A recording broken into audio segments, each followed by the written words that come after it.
And welcome back to ആ channel. അപ്പോ കുറെ നാളുകൾക്ക് ശേഷം എന്നാൽ ഈ വർഷത്തിന്റെ അവസാനത്തിൽ ഇരുന്ന് സംസാരിക്കുന്ന ലാസ്റ്റ് വീഡിയോ ആയിരിക്കും ഇത്. So once again welcome back to ആ ചാനൽ. അപ്പൊ ഇന്ന് ഞാൻ സംസാരിക്കാൻ പോകുന്നത് 2024 പറ്റിയിട്ടാണ്. അപ്പൊ എന്റെ ഒരു ജേർണി ഞാൻ ആക്ച്വലി ഒന്നും പ്രിപ്പയർ ചെയ്ത് സ്ക്രിപ്റ്റ് ചെയ്തൊന്നും വെച്ചിട്ടില്ല. എനിക്ക് ഇപ്പൊ റാൻഡം ആയിട്ട് എന്താണോ വരുന്നത് അതൊക്കെ നിങ്ങളുടെ അടുത്ത് നിന്ന് ഷെയർ ചെയ്യാന്ന് വിചാരിച്ചു. അപ്പൊ എന്റെ 2024 സ്റ്റാർട്ട് ചെയ്തത് വയനാടിനായിരുന്നു. ലൈക്ക് ഞങ്ങൾ അവിടെ ന്യൂ ഇയർ പാർട്ടിക്ക് എല്ലാ വർഷവും പോകാറുണ്ടായിരുന്നു. ഇത്തവണ കഴിഞ്ഞ തവണ പോയില്ല. അങ്ങനെയാണ് നമ്മൾ സ്റ്റാർട്ട് ചെയ്യുന്നത്. അന്ന് നമ്മൾ ന്യൂ ഇയറിന്റെ അന്ന് കുറുമ്പാലക്കോട്ട പോയി, പിന്നെ കുറച്ചങ്ങനെ ഒന്ന് ട്രാവൽ ചെയ്തിട്ടാണ് നമ്മൾ ആക്ച്വലി സ്റ്റാർട്ട് ചെയ്തത്. അതിനുശേഷം ഞാനെന്ന് പറഞ്ഞാൽ ഞാനൊരു ട്രാവൽ ഫ്രീക്കാണ്. ലൈക്ക് എനിക്ക് ഭയങ്കര ഇഷ്ടമാണ് ട്രാവൽ ചെയ്യാന്നുള്ളത്. ഈവൻ ഞാൻ പനിച്ച് പറിച്ച് കിടക്കുകയാണെങ്കിലും പാരസെറ്റമോൾ കഴിച്ചിട്ട് എൻ്റെ അടുത്ത് ഇപ്പൊ പോകാൻ പറഞ്ഞാൽ ഞാൻ സ്പോട്ടിൽ പോകുന്ന ഒരാളാണ്. സ്റ്റിൽ ഇപ്പോഴും എനിക്ക് വയ്യാണ്ടിരിക്കുക കേട്ടോ. പക്ഷെ ഇപ്പൊ എൻ്റെ അടുത്ത് എവിടെയെങ്കിലും പോകാന്ന് പറഞ്ഞാൽ ഞാൻ 101% ഞാൻ 101% ആക്റ്റീവായിട്ട് ഇറങ്ങും. ഗുളികയും കഴിച്ചിട്ടാണെങ്കിലും ഞാൻ ഇറങ്ങും. ഇപ്പൊ കഴിഞ്ഞ ദിവസം ഞങ്ങള് അതിരപ്പള്ളി പോയിട്ടുണ്ടായി.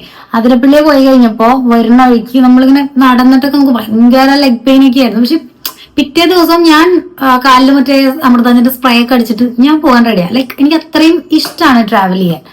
സോ അതുകൊണ്ട് തന്നെ എന്റെ ന്യൂ ഇയർ സ്റ്റാർട്ട് ചെയ്തത് ട്രാവലിംഗിനായിരുന്നു. ഞാൻ ഭയങ്കര ഹാപ്പി ആയിട്ടാണ് 2024 സ്റ്റെപ്പ് എടുത്ത് വെച്ചത്. കാരണം ഒരുപാട് ഹോപ്പുകളും ഒരുപാട് എക്സ്പെക്ടേഷൻസും ഒക്കെ ആയിട്ടാണ് സ്റ്റാർട്ട് ചെയ്തത്.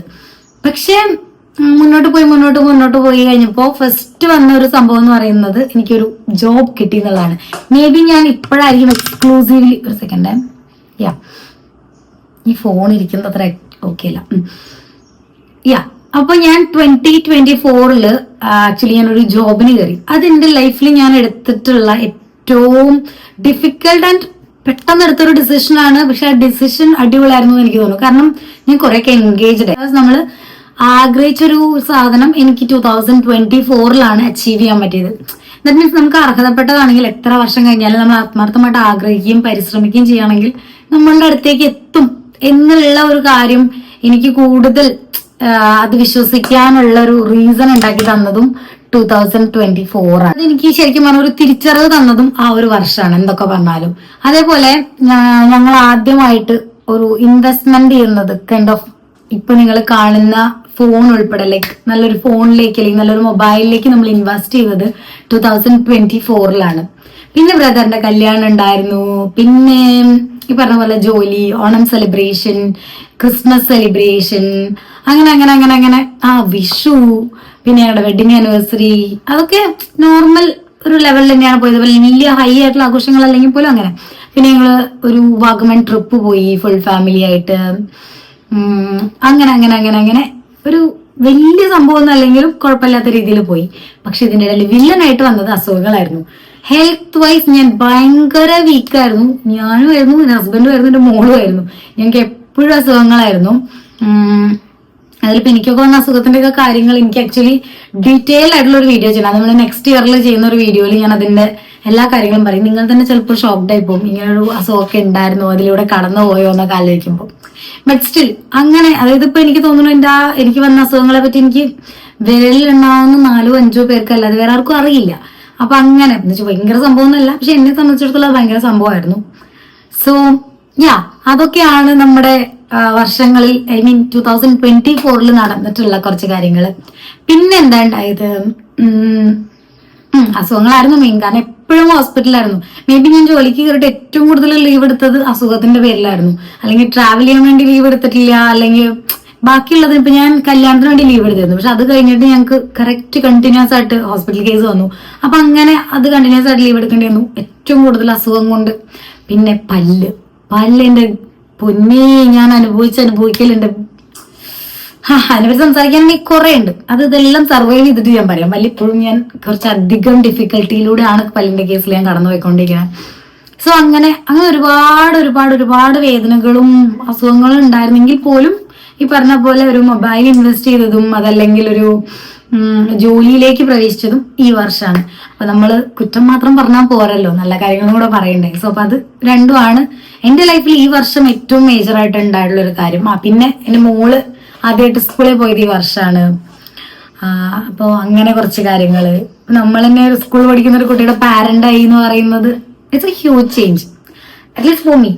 അപ്പൊ അങ്ങനത്തെ കുറച്ച് കാര്യങ്ങളൊക്കെ ഈ വർഷം നടന്നിട്ടുണ്ട്. ഇനി നെക്സ്റ്റ് ഇയർ ഫിംഗേഴ്സ് ക്രോസ്ഡ്. ഏറ്റവും കൂടുതൽ പ്രാർത്ഥിക്കാനുള്ള അസുഖങ്ങൾ ഉണ്ടായിരുന്നില്ല. കാരണം സത്യം പറഞ്ഞാൽ നാളെ ആണ് നമ്മുടെ ന്യൂ ഇയർ വരാൻ പോണേ. ഇന്ന് ഞങ്ങൾ ആക്ച്വലി കൊച്ചിയിൽ സ്റ്റേക്കേഷൻ പ്ലാൻ ചെയ്തതാ. അപ്പൊ ഞങ്ങൾ അങ്ങനെ മോളെ അങ്ങോട്ട് മാറ്റി നിർത്തി ഞങ്ങൾ അങ്ങനെ മാറി നിന്ന് തുടങ്ങിയിട്ടില്ല. ഫസ്റ്റ് ഒരു ട്രയൽ 2025 നമുക്ക് സ്റ്റാർട്ട് ചെയ്യാം എന്നുള്ള രീതിയിൽ ഫസ്റ്റ് സ്റ്റേക്കേഷൻ ഒറ്റയ്ക്ക് പോയി നോക്കാന്നുള്ള ഒരു പ്ലാനിലെല്ലാം ബുക്ക് ചെയ്തെല്ലാം റെഡി ആക്കി മോളെ കൂട്ടിയിട്ട് ബുക്ക് ചെയ്ത്. പിന്നീട് എന്റെ കുറച്ച് ഫ്രണ്ട്സ് ഒക്കെ പറഞ്ഞു റിസ്ക് എടുത്ത് കുട്ടീനെ കൊണ്ടുപോകരുത്, അവിടെ അത്രയും തിരക്കാണ്. ഞാൻ പ്ലാൻ ചെയ്തത് ഫോർട്ട് ആയിരുന്നു, കൊച്ചിൻ കാർണിവൽ. അത് ഈ പറഞ്ഞ പോലെ ചോട്ടാ മുംബൈ കണ്ട സമയം തൊട്ടുള്ള ഒരു ആഗ്രഹമാണ് അവിടെ പോകണം എന്നുള്ളത്. പക്ഷെ എന്റെ കഷ്ടകാലത്തിനാണോ മറ്റേ പാപി ചെല്ലുന്നിടം പാതാളായതുകൊണ്ടാണെന്ന് അറിയില്ല, ഈ വർഷം കൊച്ചിൻ കാർണിവൽ മാറ്റി വെച്ചു എന്നോ ക്യാൻസൽ ചെയ്തു എന്നൊക്കെ ഇങ്ങനെ ന്യൂസ് കേട്ടു. അപ്പൊ ഞങ്ങളും ഇത് ക്യാൻസൽ ചെയ്തു, വേണ്ടാന്ന് ചോദിച്ചു. നമ്മുടെ തൃശ്ശൂർ തന്നെ പോയിട്ട് ന്യൂ ഇയർ ആഘോഷിക്കാം എന്നുള്ള പ്ലാനിലാണ്. എനിക്ക് ഭയങ്കര ഒരു വിഷമം എന്ന് പറയാൻ പറ്റുന്നില്ല. അതിലെനിക്ക് തോന്നിയത് ഇപ്പൊ ഞാൻ കഴിഞ്ഞ മാസമാണ് അത് റൂം ബുക്ക് ചെയ്യണത്. ഐ മീൻ അപ്പൊ പൈസ ഓക്കെ ആയിട്ടുണ്ടായി. പിന്നെ നമ്മള് ലീവ് 2 പേര് അപ്ലൈ ചെയ്തു, 2 പേർക്ക് ലീവ് കിട്ടി. അപ്പൊ ലീവ് കിട്ടി. പൈസയുടെ കാര്യത്തിൽ പറഞ്ഞ പോലെ ഓൾറെഡി നമ്മൾ ബുക്ക് ചെയ്തുകൊണ്ട് പൈസ ഓക്കെ ആയിരുന്നു. പിന്നെ നമുക്ക് ഒരു 200 രൂപയ്ക്കോ 300 രൂപയ്ക്കോ പെട്രോൾ അടിച്ചാൽ 2 വീലറിൽ നമുക്ക് സിമ്പിൾ ആയിട്ട് പോയിട്ട് വരാം. ഈ ഒരു പ്ലാനിലാണ് നമ്മൾ ഇതെല്ലാം പ്ലാൻ ചെയ്തത്. അപ്പൊ പൈസയോ അല്ലെങ്കിൽ ലീവോ മാത്രല്ല, നമുക്ക് അവിടെ പോകാനുള്ള ആ ഒരു ഡെസ്റ്റിനി ഉണ്ടെങ്കിൽ മാത്രമേ നമുക്ക് അവിടെ എത്തിപ്പെടാൻ പറ്റുള്ളൂ. അപ്പൊ മീൻസ് മെച്ചൂരിറ്റി റിയലൈസ് എന്ന് പറയില്ല, അതുപോലെ നമുക്ക് മനസ്സിലായി അപ്പൊ അത് നടക്കില്ല. അപ്പൊ നമ്മൾ വെറുതെ എക്സ്പെക്ട് ചെയ്തിട്ടോ അല്ലെങ്കിൽ നടക്കാത്തതിൽ സങ്കടപ്പെട്ടിട്ടോ വിഷമിച്ചിട്ടോ ഒന്നും ഒരു കാര്യമില്ല. അപ്പോൾ നെക്സ്റ്റ് ഓപ്ഷൻ എന്താ, നെക്സ്റ്റ് എങ്ങനെ നമുക്ക് ഹാപ്പി ആവുക എന്നുള്ള രീതിയിൽ നമ്മൾ നോക്കുക. അപ്പൊ ആ ഒരു ലെവലിലാണ് ഇപ്പോൾ നമ്മുടെ ലൈഫ് ഇങ്ങനെ മുന്നോട്ട് പോകാനുള്ള ഒരു പ്ലാൻ. അപ്പൊ എന്തായാലും തൃശ്ശൂരൊക്കെ ഒന്ന് പോയിട്ട് കറങ്ങി നമ്മുടെ നാട്ടിലെ ന്യൂ ഇയർ സെലിബ്രേഷൻ പോയി കാണാമെന്ന് വിചാരിക്കുന്നത്. അപ്പൊ എല്ലാവർക്കും നിങ്ങൾക്ക് ആഗ്രഹിക്കുന്ന കാര്യങ്ങൾ നിങ്ങൾക്ക് അർഹതപ്പെട്ടതാണെങ്കിൽ തീർച്ചയായിട്ടും അത് കിട്ടും. അപ്പൊ അത് ഇന്ന സമയത്ത് തന്നെ കിട്ടണമെന്നില്ല, ചിലപ്പോൾ നമുക്ക് കുറച്ച് വൈകിട്ടായാലും നമ്മൾ അർഹിക്കുന്നതാണ് നമ്മൾ ആഗ്രഹിച്ചിട്ടുള്ളതെങ്കിൽ നമുക്ക് തീർച്ചയായിട്ടും കിട്ടും. അത്രേ ഉള്ളൂ. അത് ഈ പറഞ്ഞ പോലെ പണ്ട് നമ്മുടെ ഏതോ ഒരു ഫിലിമില് ഐ തിങ്ക് ഇന്നത്തെ ചിന്താവിഷയം, നമ്മളിപ്പോ ഒരു വീടിനെ ആഗ്രഹിക്കുമ്പോൾ ആ വീട് നമ്മളെയും കൂടെ ആഗ്രഹിക്കുന്നുണ്ടെങ്കിൽ നമുക്കത് കിട്ടുള്ളൂ എന്ന് ലാലേട്ടൻ്റെ ഒരു ഡയലോഗ് ഉണ്ട്. അപ്പൊ ആക്ച്വലി അതേപോലെ തന്നെയാണ്, നമുക്ക് ഉള്ളതാണെങ്കിൽ നമുക്ക് കിട്ടും. സോ അപ്പൊ എല്ലാവർക്കും ആഗ്രഹിക്കുന്ന എല്ലാ കാര്യങ്ങളും സക്സസ്ഫുൾ ആയിട്ട് നടക്കട്ടെ. So wish you very very happy new year. എല്ലാവർക്കും നല്ലൊരു വർഷമാവട്ടെ. നമുക്കിനി മറ്റൊരു useful entertaining different kinds of videos ഒക്കെ ആയിട്ട് നമുക്ക് വീണ്ടും കാണാം. അപ്പോൾ നമുക്ക് എല്ലാവർക്കും നല്ലൊരു വർഷം, അസുഖങ്ങളൊന്നും ഇല്ലാത്ത ഹെൽത്തി ആയിട്ടുള്ള ഹാപ്പി ആയിട്ടുള്ള ഒരു വർഷം മുന്നോട്ട് ഉണ്ടാവട്ടെ എന്ന് എല്ലാ വർഷത്തെ പോലെയും ഈ വർഷം നമുക്ക് ആഗ്രഹിക്കാം. നമുക്ക് അറിയില്ല നമ്മുടെ ഡെസ്റ്റിനി എന്താണ് പ്ലാൻ ചെയ്ത് വെച്ചേക്കണേ, നമ്മൾ ഏതൊക്കെ രീതിയിലൂടെയാണ് നമ്മുടെ ലൈഫ് ഇനി നെക്സ്റ്റ് ഡേ തൊട്ട് നമുക്ക് പോകാൻ പോണെന്നൊന്നും നമുക്കറിയില്ല. ബട്ട് സ്റ്റിൽ നമ്മൾ ഹോപ്പ്ഫുള്ളി നല്ല രീതിയിൽ എക്സ്പെക്ട് ചെയ്യാണ്. അപ്പൊ എല്ലാവർക്കും all the very best and very very happy new year. By.